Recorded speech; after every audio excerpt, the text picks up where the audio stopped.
Are you looking for a great event that you can literally sink your teeth into? Then attend the second annual Operation Flapjacks for appreciation to all veterans. We hope to see you there on Saturday, November 7 from 8 o'clock to 10:30 a.m. at the Ramona Senior Center, located at 434 Aqua Lane in Ramona. We're asking for a $5 donation to support NJROTC of Ramona High School, Ramona Senior Center, and the American Legion Post 332 of Ramona. For more information, call 760-443-3579. Knowles on the news. Susan Knowles. So did everyone have a great time watching the Democratic debates last night? I can't lie. I didn't watch the whole thing. I watched the probably second hour. I was out doing something, didn't hurry back to try to watch it, but I did record it. And at this point, I really haven't gone back to watch it because I would almost rather go to the dentist, which I hate to do, than to try to watch that whole thing. I mean, the last hour and a half or whatever it was I was watching, oh my gosh, it was just so unbearable. I look, several things I have to say. It kind of popped out at me and just really stood out for me. Looking at the stage, there were 5 people. And compare that to the Republican side with, we have the kiddie table program that comes on before with I don't know how many people. And then we have the adult little meeting that comes on after, with I don't know, 11, 12. It's so many people, I don't even know. We can't even narrow down our field of people. And yes, I realize that we have a long time to go here before the election, but you're looking at the Democrat side. They've narrowed it down to 5. And they may not be great candidates, I'll give you that. But to the Democrats, apparently these are great candidates. And the only thing that's missing right now, perhaps, is Joe Biden. It was amazing last night. I was reading before the Democratic debate, we've left a podium for Joe Biden in case he wants to show, woo, you could kind of hear this music playing and violins and harps perhaps. We're waiting for Joe, the Messiah, to take over and save us. And that would have been so great. Oh my gosh. That really would have just added to the agony that people had to go through when they were watching that last night. But we really, on the Republican side, you got to narrow this field down. Pick your top 5 or 6. Let's get on with it. Let's send people like Lindsey Graham back. I would like to send him, I don't want to even send him back to the Senate. Let's send him back home. But anyway, send him back to his job and let's move on. He's in the bottom. I don't even know if there's a ranking for him. Is there anything below 0? And then Chris Christie, people like that who are not going to be able to win. And God love him, Rick Santorum. I heard something the other day, I'm going to basically stay into this until the very last second because last time he almost beat Mitt Romney but didn't quite make it, whatever. I don't know that Rick Santorum, even if he stayed in, would be a presidential candidate that I would feel great about. Do I think that he has some abilities? Obviously he does. But along with that, you kind of need to have some type of personality that people know that they can relate to you. And, unfortunately, I think that's one of the biggest issues that is impacting Senator Ted Cruz at this point. The man is brilliant. I mean, he really is. He has a very, constitutionalist attitude. He very much understands the Constitution, knows what it's about. We really do need someone like that to steer the ship back around to the set of rules that this country is founded upon, that this current administration continues to just ignore. So, if we get somebody in there who is going to continue to ignore the Constitution, then we really don't have a United States of America, to put it bluntly. And I'm not saying that some of the other candidates won't follow the Constitution. I think they will. But we need to make sure that whoever that person is, that they totally understand what it all means. And you can't fudge the rules just because you want something done. And you're like, oh, okay, well, we'll just ignore this amendment and we'll just take part of this amendment out and we'll accept the... No. No, we need to get back to the Constitution, to the groundwork that was laid for us by the forefathers, the ones that work. That's what we need to do. Now, another thing that I was looking at last night, everybody's already said this, so it's no surprise. The age of the candidates. No one under 40, I think I'm safe to say. No one probably under 50, I'm safe to say. And I was surprised by the people that I could see and I heard in the audience. It seemed to be somewhat of a younger crowd. And that really kind of surprised me because we've heard so much talk about millennials and how millennials want to change and, and how they really love people like Rand Paul, who right now isn't doing so well. And, for me, Rand Paul lost me, not at hello necessarily, but he lost me when he backed Mitch McConnell. Rand Paul has 1 foot in the rhino section and 1 foot out, and you can't do that. But here the millennials were like, oh gosh, we love Rand Paul. He's this, he's that, he's blah blah blah. And I don't know. I don't know if he's going to be out soon or not. It just seems like he's not doing so well. I mean, he can't. Talk about what a president should be. If you can't go up against Donald Trump or any other candidate and kind of defend yourself and make yourself look good as to that candidate, then how are you going to do that against people like Putin or any other leader? Or how are you going to stand up to the UN, which we had better do, by the way. But how are you going to do that? And so there have been times, in that last debate, especially when Rand Paul was talking and Donald Trump leveled one of his little, snide remarks about Rand Paul. And I get it's all for show, haha. But Rand Paul came off looking like, you can't handle this. At least in my impression, that's how he came off. So if you can't handle that, what are you going to do? And you notice, I mean, it's really weird, but Donald Trump doesn't attack Ted Cruz at all. And he really doesn't attack Ben Carson. So I heard yesterday that Donald Trump wanted Kasich as the vice president if he gets in. I don't know, if he had to pick somebody who wasn't already a presidential candidate, maybe that's it. I don't know. Why pick somebody this early? I would hope that, if nothing else, if he got the nomination, that he would pick a Ted Cruz.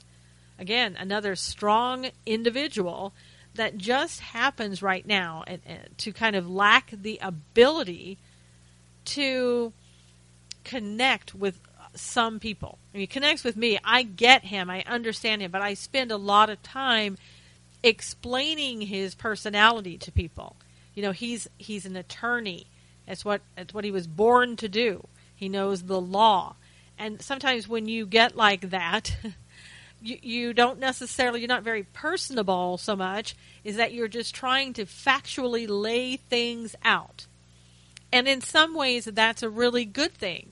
You don't want the emotion. You don't want the screeching like Hillary Clinton. Ugh. And so, again, people think, well, okay, well then Ted Cruz, he's not very good because he can't talk to us. And they get turned off and they stop listening to what he has to say. And that's a real danger when that happens. You need somebody who can draw people in. So I would hope that, things will progress down the road for Ted and he will loosen up a bit. But it's going to be hard to do when you've been that way your entire life. But getting back to the candidates. The Democratic candidates. Listening to Bernie Sanders, I don't know. I mean, for me last night, I kept wondering, why are there any other candidates on the stage except for Hillary and Bernie? Because most of the time anyway was spent asking them questions. The others were just kind of fillers. And my gosh, some of them were amazingly bad. Chafee, I think is his name. I honestly I'd never really heard of him all that much until yesterday. And oh, thank God for that. But gave the excuse, well, the reason I voted the way I did, this had happened in my family. I stubbed my toe. It was my first day. I hadn't really gotten my pen yet. I didn't know what to do, and so I went along with the crowd. I just voted the way I thought everybody wanted me to. Whatever. I mean, he's no different really than anybody else. He's just the only one that was dumb enough to say it and say it out loud. That's about it, in my opinion. But they were really just filler. Every now and then they would say something that would get an applause. Like when O'Malley, like, what enemies do you love, or something, some stupid thing like that. And his was, oh, the NRA, I want to go, I just hate the NRA, but I love them and I want to get rid of them, and whatever the question would be that he was asked. But the crowd just went crazy. Oh my gosh, you want to get rid of the NRA? We're right behind you, everybody. Yay! And I would imagine that most of those people, before they came in, were probably searched for weapons by going, walking through the thing and, putting their stuff in the, whatever. And so they're sitting there sort of unarmed. But of course, everybody else has protection. I'm sure Hillary's security team was there, and many other people. Don't get me started on that. I'll go over to Jerry Brown and I'll really get angry. But I just think there were other things too that kind of blow your mind when you hear the candidates like Hillary. Oh my gosh, I love children so much. I'm a grandmother, and that's why I have gotten all these laws and everything to protect children, but I just forgot about the ones that are aborted and killed, when they go in to Planned Parenthood, because, well, I am the Margaret Sanger recipient, and a very proud one at that, and I loved her, just absolutely loved her, and she was so pro-abortion. Oh, love that woman. It's not anything that we didn't expect. It's just when you hear them talking, it's just too much. And when you know what you know about some of these people, with Benghazi, emails, this, that, on and on and on, and they just stand up there so proudly and talk about how wonderful they are and what they're going to do for you when they become president. It's too much. And again, people in the crowd, almost every time that Hillary would speak, and she spoke a lot, every time she would speak, people would be, oh my gosh, that's so wonderful, and clapping, cheering, and you'd see the young people in the crowd, you'd hear the young people. I don't know if these people were bussed in, and paid. I have no idea. But it was amazing to hear those people. And it brought back horrible memories of, Barack Obama's campaign, when all the same type of people were sitting around cheering him on. And then 7 years later, some of those people still think he's absolutely the most wonderful president that ever walked the face of this planet. And I'm assuming he's walking on the ground, not above the ground, as some people may think. But it was disheartening, to say the least, to see that. And I don't know how many times Hillary had to mention, oh, I'm a woman, and we should have a woman in the White House. Oh, yay, yes, we should, no matter how incompetent she may be. We just need a female to lead our country. Yay. Go Hillary. Oh, and did I mention, my last name is Clinton, not that's a reason why you should vote for me, but my name is Clinton. Wow. And I'm not sure who they would have on the Democrat side that could really represent the country. You know, if you were a Democrat and you were wanting to vote for anybody, you got me. I have no idea who they would get. But as I listened to them, they were all extremely progressive. They spoke that way. They spoke in terms of what, what we've heard over and over, the attacks on the Republican Party, the war on women, the same old rhetoric that we've heard over and over again. It just continues. It never stops. And people are still cheering at that. And it's going to get worse. And I've heard people say, oh my gosh, I so hope that Hillary gets the nomination because everybody will make her look so bad. The Republican candidate will just make her look so bad. Don't count on that.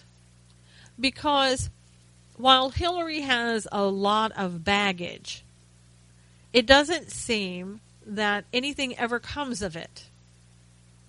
And, we had people like Kevin McCarthy who just so happened to make a statement that was about, how the Benghazi hearings or whatever, emails and all this, is hurting her.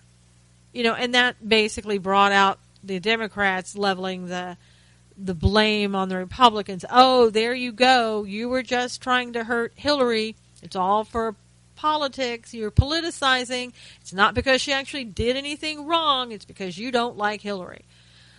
Did he do that on purpose? Or was he just stupid? We'll never know. Is he a part of the progressive team? Well, probably. But whether he sold out, we'll never know. But don't underestimate Hillary.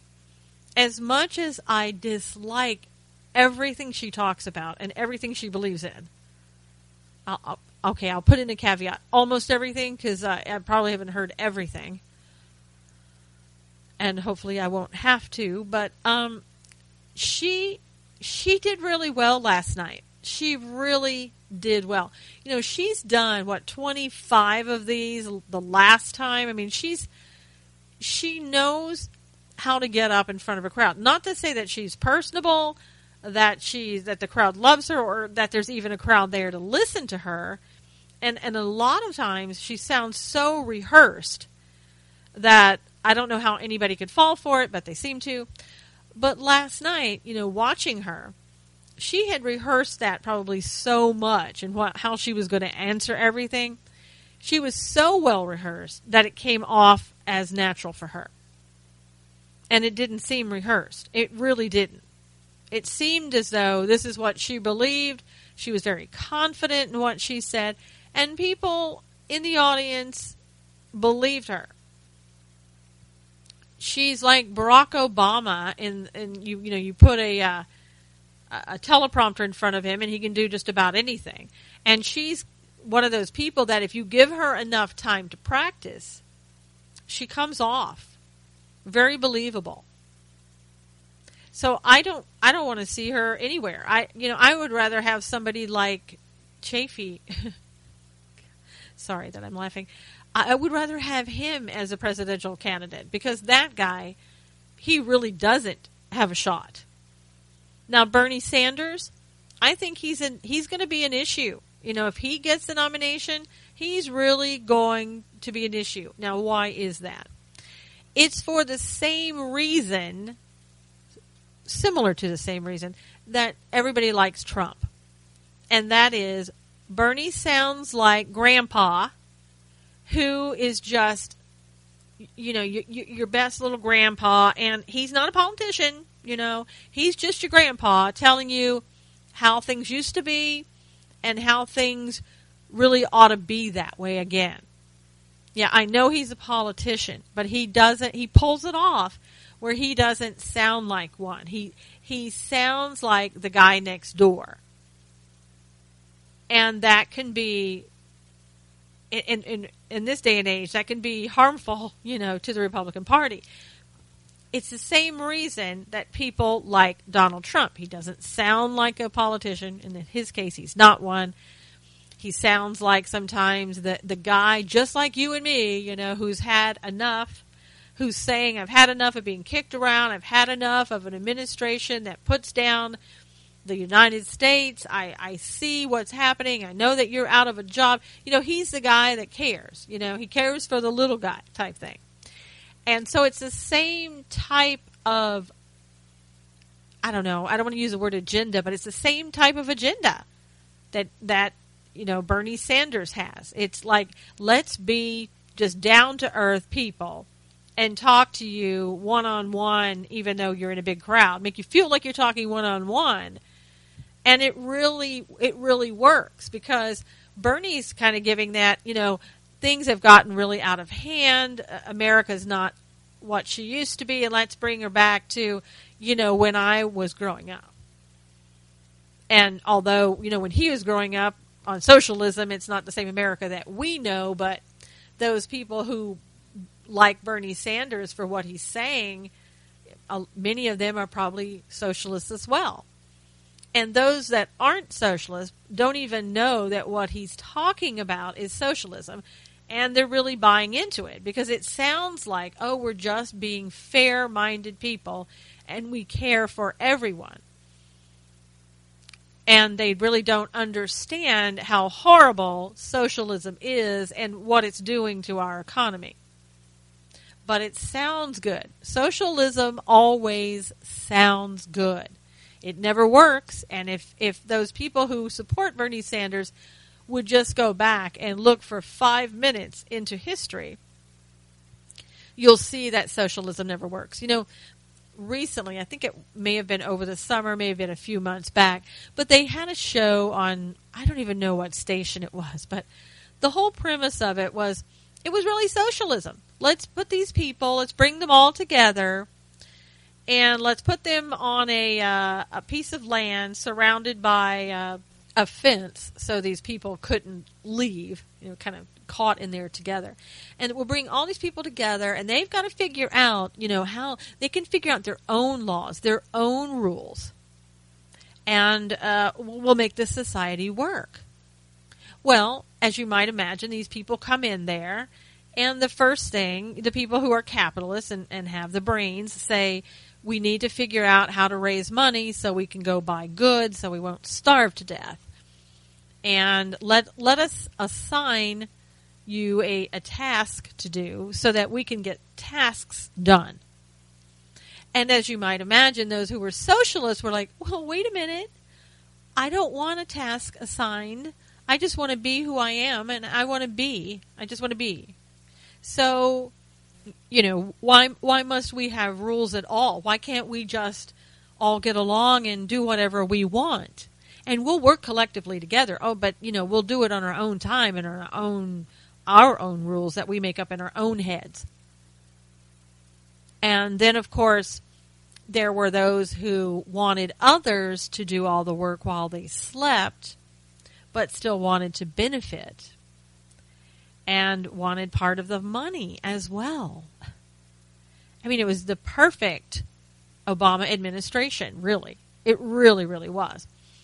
And, of course, what began to happen? Well, you saw a lot of, free love, a lot of people who were, polygamist-minded, who wanted people to understand what a great thing that was and share in that. And then you had a lot of bickering and, things that you might expect. People who were working and others who were waiting for the handout. And they would vote off the capitalists. Not surprisingly, they would get rid of those people and then turn to the capitalists that were left and say, what do we do now? I'm hungry. Go get me something to eat. I'm hungry. So the show, as you might imagine, did not last very long. In fact, it was canceled. I mean, there is no way. These people weren't really surviving. It was a matter of time before they had to, call in the EMTs to take those people out. I'm exaggerating a bit, but it wasn't going anywhere. And I think people who were watching after a while caught on and said, this is ridiculous. Well, I wish I had. I can't even remember the name of the show. It was that bad. But I wish I had those tapes, and I wish I could refer people to the shows so they could watch them. Those people who were sitting there going, "Oh my gosh, socialism is so great." They could watch that. I mean, most people sit down and watch TV when they won't do research. They could watch that and see how horrible it is and how it just won't work when you don't have any type of order. And when you have people who are willing to sit there and just wait for somebody else to take care of them, and those same people who want and demand a handout, that system does not work. There's a breakdown in the system. That utopian system does not work. But again, people are already, oh my gosh, he's the best thing we've ever seen. We love him. He's talking. Everyone needs to wake up. Everyone needs to wake up. Now, there's another report out today. It's on Breitbart, and it's about how illegal immigrants are in 2017 are set to get Social Security benefits. And they expect that thousands of undocumented immigrants, illegal immigrants, will begin collecting from the Old Age Survivors and Disability Insurance Program as a direct result of the president's actions. I guess to begin with, they're looking at about 16,000 people will start getting those benefits in 2017, and that the number of beneficiaries would continue to increase for 40 years, topping out at 695,000 people. Why? Why do you assume 695,000 people? We're talking about a president who opened up the floodgates from Central America, and a president who is now wanting to open up the floodgate of refugees from Syria. These people as well, this figure that I gave you here, these figures, they don't take into account refugees, from Syria, from Central America, and any place else that he might open the floodgates to. So it's amazing. And I think, people knew this was coming, of course, but when it's put in your face, thrown in your face, it's really hard to take. This administration looks at anybody that's here illegally as Americans in waiting. That's their little tagline now. You're no longer illegal immigrants or anything like that. You're an American in waiting. And what does that mean anymore? Well, it doesn't mean that you come into this country and assimilate. It means that you come into this country and you continue to live your life as you did outside of this country, with the only difference being you're now going to demand that you get benefits the same as any other American in this country that earned it, was born here, or is here legally, or became an American citizen legally. So, if you think your tax dollars are stretched now and that you can't afford anything, just wait. Just wait until all of this gets started. And in the beginning they said, they're going to, these people here illegally, we're going to make them pay back taxes to earn their citizenship. And they're going to be able to collect the money from the IRS through tax credits up to $35,000 a piece. That's what's actually going to happen. We're going to be giving them money instead of them paying back taxes. I don't know about you, but $35,000 really is nothing to sneeze at. I think every American would say, hey, I can use $35,000. Why am I not getting $35,000? Well, you know why? Because you're not an illegal alien. You didn't come here illegally, so why don't you get out, come back illegally, and then you can collect your $35,000. This kind of goes back to the show that I had this past Monday with Patrick Wood on technocracy. He wrote a book, was an author of Technocracy Rising. and he's kind of an expert in this field. And basically, we talked the whole show mostly about Agenda 2030. And all of this stuff falls in line with what this government is trying to do. I would encourage you to go to Spreaker.com, look up Stand for Truth Radio, and look for the show for Patrick Wood. And again, as I said, that was on Monday, October the 12th. You really need to hear that show because this really falls in line with that agenda. And it's one of those things where I think in some ways we're short-sighted as Americans. We sit there and go, why would anyone want to do that to America? You're not American, so why are you getting the benefits? And this agenda goes so far beyond. It's like America or Americans. It doesn't matter anymore. Now they're looking at people, and that's it. It doesn't matter if you're a person in Germany, a person, in Hong Kong, or a person in America. Under this Agenda 2030, you're kind of considered to be, just a people, right? Because we've all heard the communists, the people's agenda, the people. We're all just people under the same collective heading is where they want us to be, under the UN. So it's not about America anymore. And they're not concerned that it may impact America. If you look at some of the goals of this Agenda 2030, it talks about ending poverty in all its forms everywhere. And it ensures that men and women, in particular the poor and the vulnerable, have equal rights to economic resources, as well as access to basic services, ownership and control over land and other forms of property, et cetera, et cetera.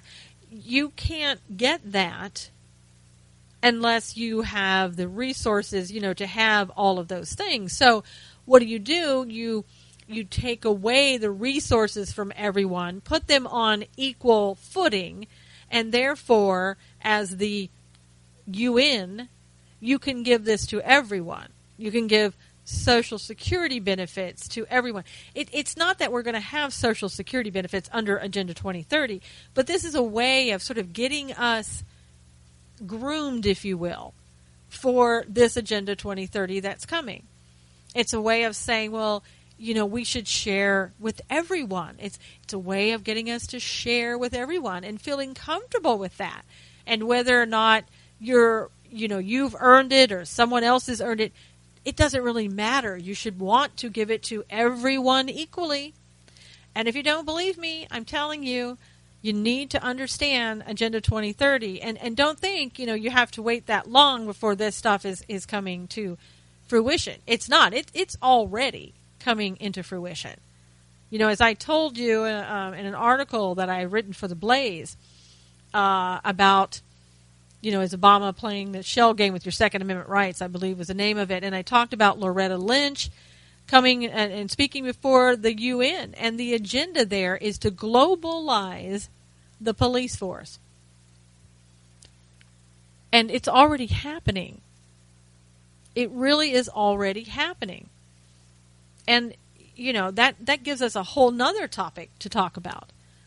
But we're sitting back here just thinking, well, okay, Agenda 2030, we don't really need to know. You need to know everything about what Agenda 2030 is. And the show with Patrick Wood will tell you a lot of what you need to know. If you didn't hear it, honestly, need to go back there and listen to it. Because this is where we are headed. It's about control. It's about getting you to be comfortable with more and more control that creeps up on you in every way possible. Before you know it, it's just like the education system with the socialism that took place in our education system. It took a little while. It took about 100 years or whatever, but they're fully in control now of your public education system with Common Core. Are you kidding me? And again, Agenda 2030 talks about education, and read between the lines, folks. It's about Common Core. So it's not taking that long right now to do this globalization. It's not taking them as much time to try to gain more and more control, because people, they've gotten groomed over 100 years with the education system and giving up a lot of their parental rights to the schools, to the government, and now it's just kind of escalating and moving very quickly. And I believe this is just one more way of them getting us ready for what is coming. You know, and Agenda 2030 also talks about the land use. And basically what it boils down to is that nobody's going to have any control over the land. You're not going to be able to own land necessarily. They're going to take more and more away from you. And you've seen that before. You've seen how eminent domain, you've seen how people go in and, like, especially the BLM, and they claim, oh no, this is our property, this isn't yours, we need to take this property. From what I understand, they're really starting to confiscate property, because it's almost like they're stockpiling it. And there's not going to be very much more that you can buy. I mean, they're doing that in San Francisco. I've written articles about that. Go look at my website at SusanKnowles.com, and you'll see a lot of that information. It's happening. And again, if you're not familiar, even with Agenda 21, you need to go and find out about it. It's real. You can't sit back and think that this is going to go away. And I know I'm preaching to the choir, because the people who typically listen to this program already know all of this stuff. But it's the other people we need to wake up. It's those people that we need to say, hey, you know, instead of watching The Big Bang Theory tonight, why don't you do some investigative research into what's really impacting you and your children for generations to come, right underneath your nose as you sit there and watch some stupid show. And if you like that show, sorry, I've never really watched it. It looks ridiculous to me, and it's a distraction. I don't need to watch that. I'll watch something else. But my point is, it's not creeping anymore on us. It is here, and it's getting faster and faster and making a larger impact. There's a story that I read today that is just, it's another indication of what's coming. And what, you know, the media is not really telling us about. I didn't see this story in the mainstream media, nor will we ever hear it. The article heading says, Feds label ranchers terrorists, sentence them to 5 years for setting preventative fires. This past week, 2 ranchers from eastern Oregon were sentenced to 5 years in federal prison for setting preventative fires that burned less than a quarter section of BLM land. Now, as you might expect, ranchers and farmers across the country are outraged, but not outraged enough for the media to think, oh, well, I need to go and report on this. Media is like off at the Democratic convention, or, I don't know, looking for people that might be carrying sex toys on Texas university campuses in some type of protest. That's more important than 2 people going to jail for what these 2 did. And wait till you hear the details. Now, they set a fire, supposedly, to control juniper trees and sagebrush that was on their own property. And it burned less than 140 acres of public land.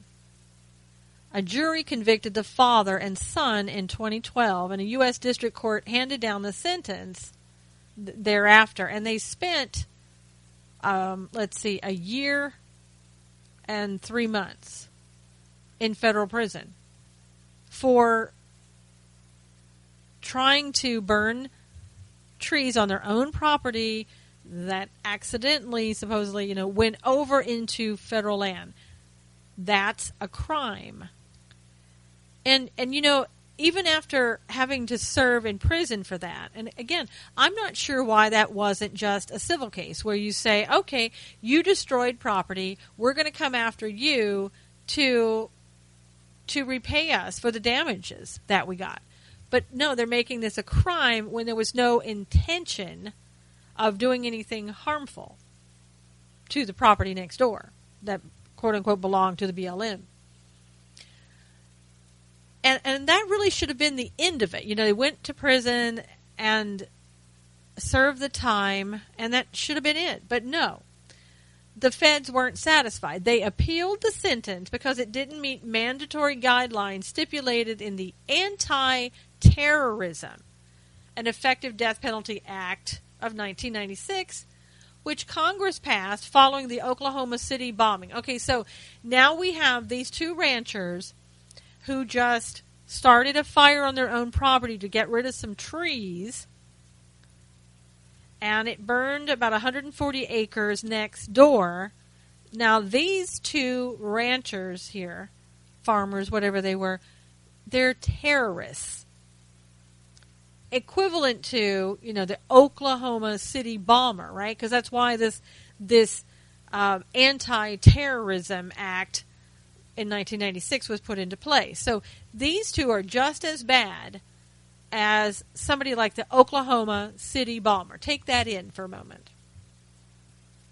Now, of course, the Ninth Circuit, I call it Circus Court of Appeals, agreed, and yesterday, this was earlier in October, the U.S. District Court judge re-sentenced the men for 5 years in federal prison. I mean, take that in for a minute. You start a fire on your own property. The BLM property just happens to be next door to yours. Fire accidentally goes over there and burns 140 acres, and now you are going to spend 5 years in prison because, without any intent to harm that property, no one intentionally wanted to do that, but for 5 years you're going to sit in jail as a terrorist, basically, under this Anti-Terrorism and Effective Death Penalty Act of 1996.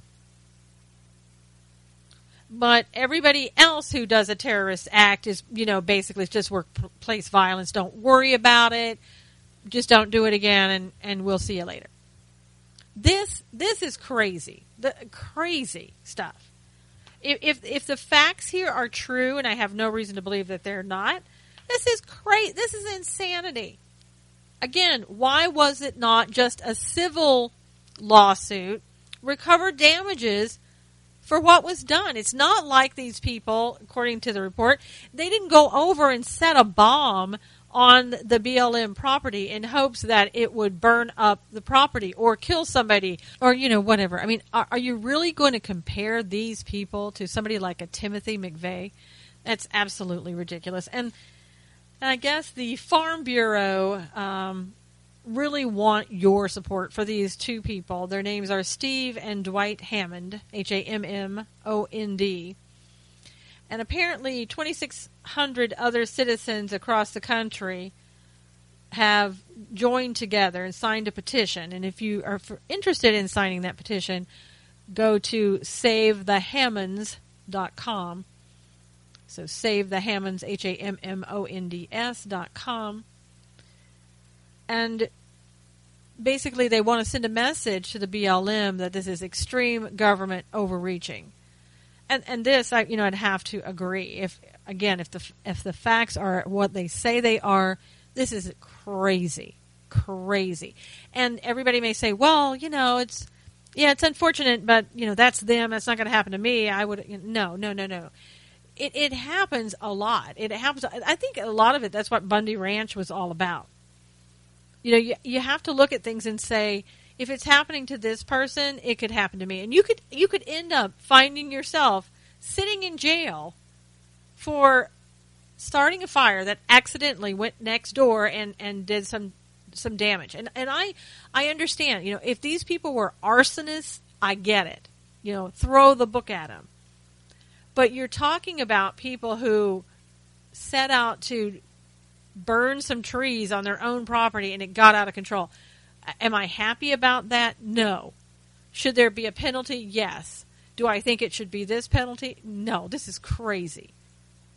And again, this all lends itself to Agenda 2030. And you have to become almost like an expert to see what's going on. And you know, my guest Patrick Wood talked about some things that you can do to try to stop things like this. So again, go back and listen to last Monday's show, Spreaker.com, and just look up Stand for Truth Radio. Now, in other news, this kind of goes along with the Democratic debate last night because it's so ridiculous, you know. There's a study that was done. You know, anytime you see a study in government spending money, you know that it's just going to be, you know, whack. This happened to be the University of Innsbruck in Austria, so it's probably even more whack than if the study were conducted here. But nonetheless, there was a study conducted of 953 American adults. So I don't know if these were Americans that were living in Austria, if these were Americans that were living here and they came over here to conduct the research. Who knows? It probably doesn't even matter. But it found that those who preferred more bitter tastes in foods scored higher on a series of personality questionnaires that measured qualities like narcissism, aggression, sadism, things like that. So if I were you, I would just keep those things to myself. You know, if you go to the doctor and they say, "What do you like to eat? Or what are some of the things? Tell me about your diet." You know, let's say you need to go to a nutritionist.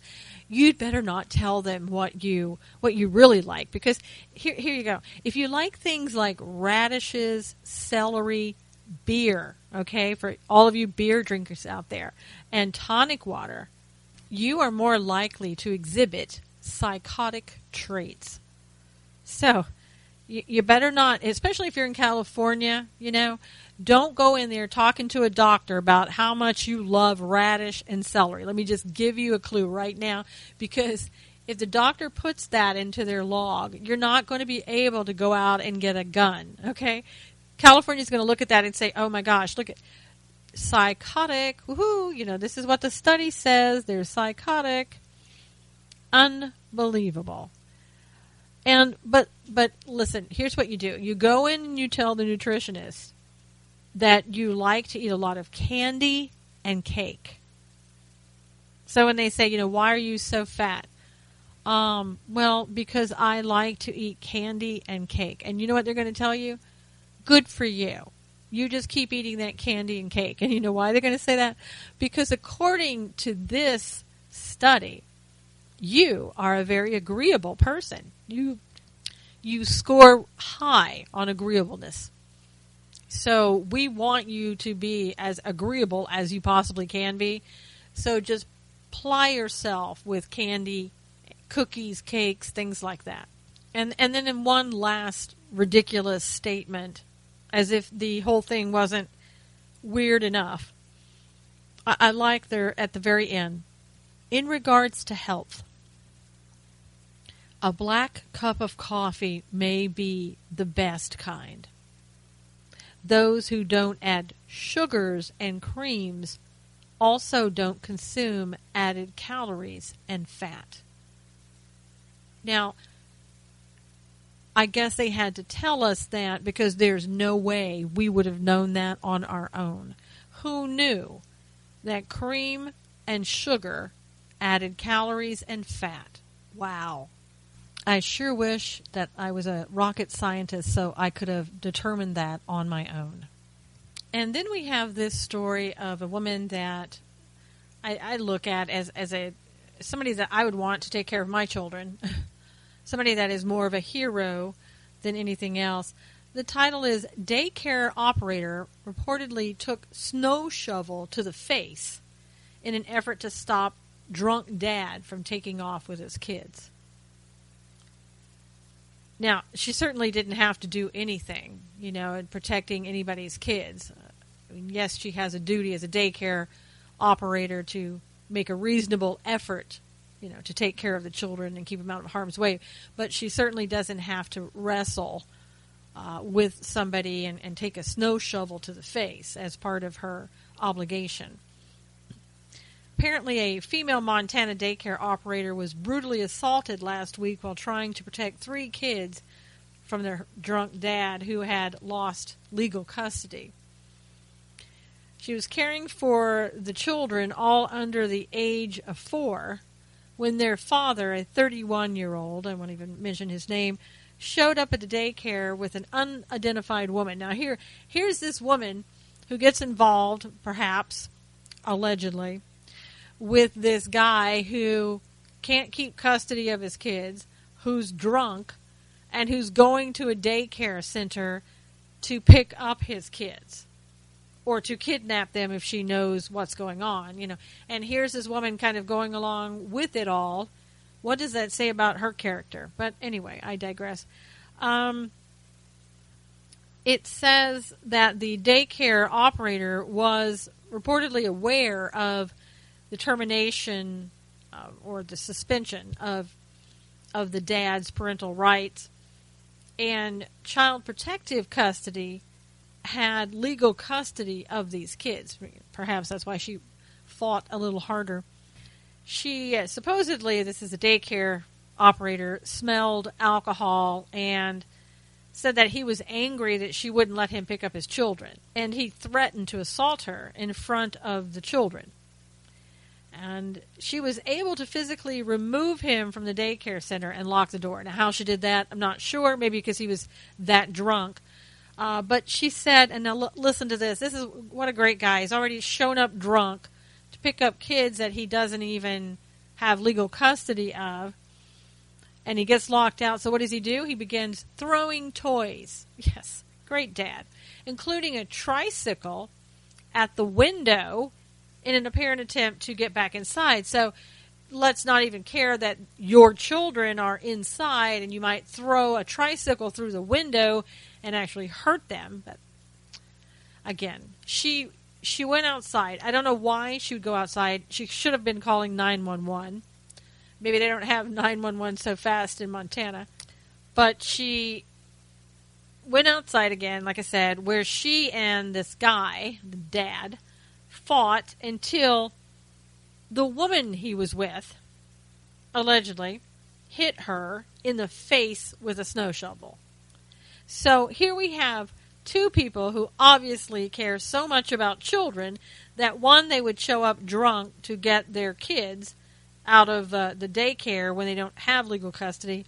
And number 2, when you see somebody acting like an idiot and trying to break into an apartment building by throwing tricycles through the window and shows up drunk to get the kids, then what do? You pick up a snow shovel and hit somebody, supposedly, in the face with it.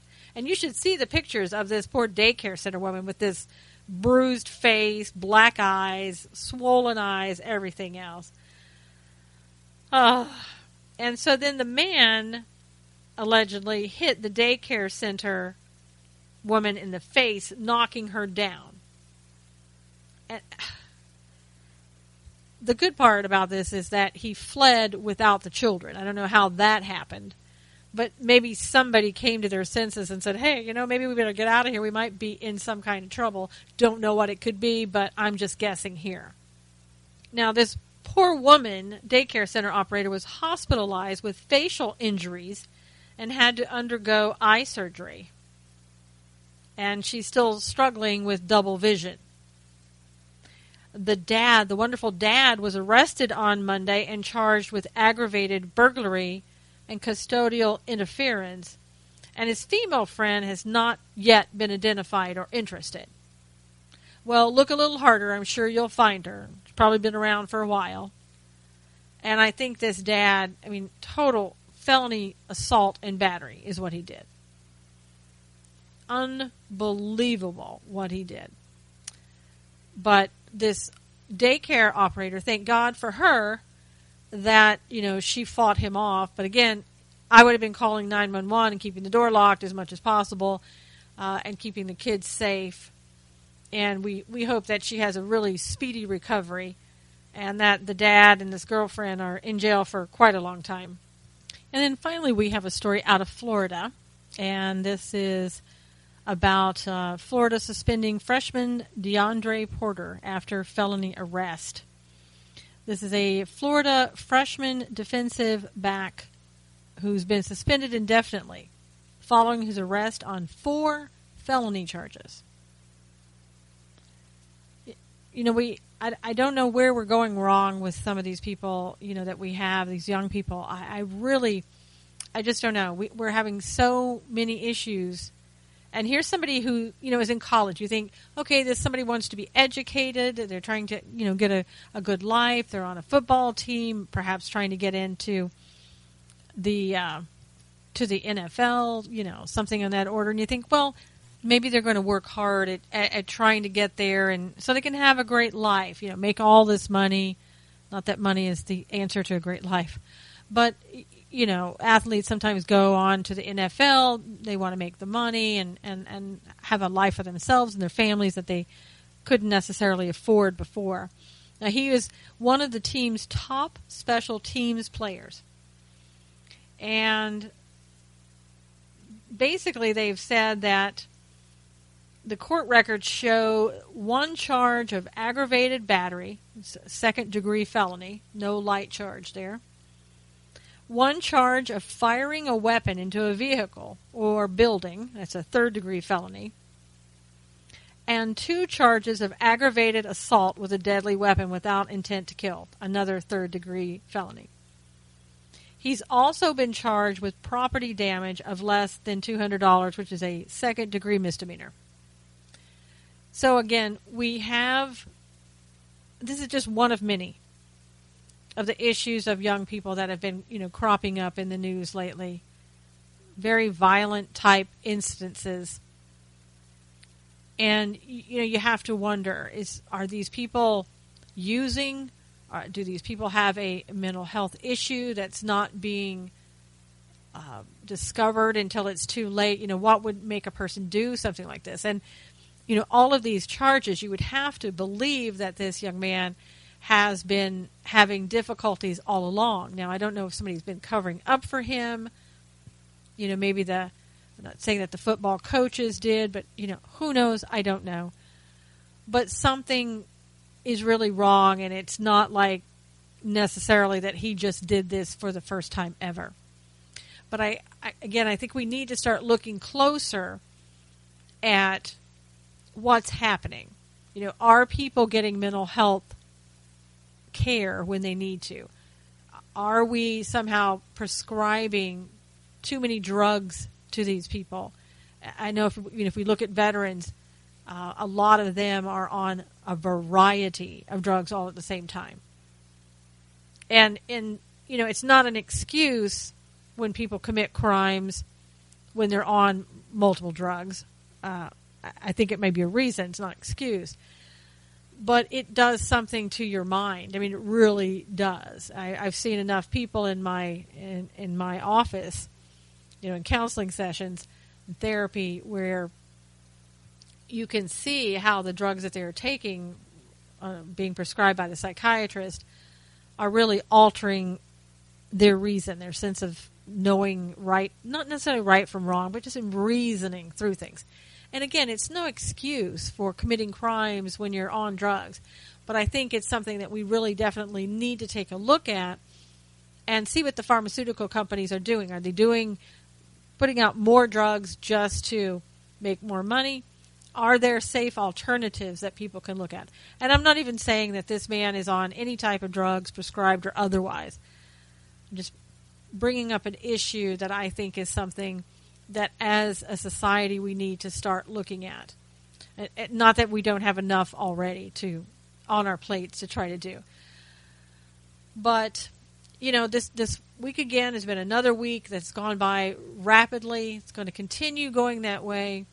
I think it's just going to continue to speed up more and more and more. We're going to have more and more issues thrown at us, in addition to having to watch things like the Democratic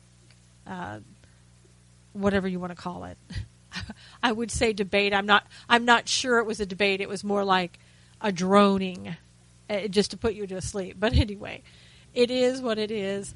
The news is what it is. I would hope that each and every one of you is doing things to prepare your family for what may come, to prepare yourselves spiritually, physically, mentally, financially, and other ways in a world that's rapidly changing. Until next time, this is Susan Knowles for Knowles on the News.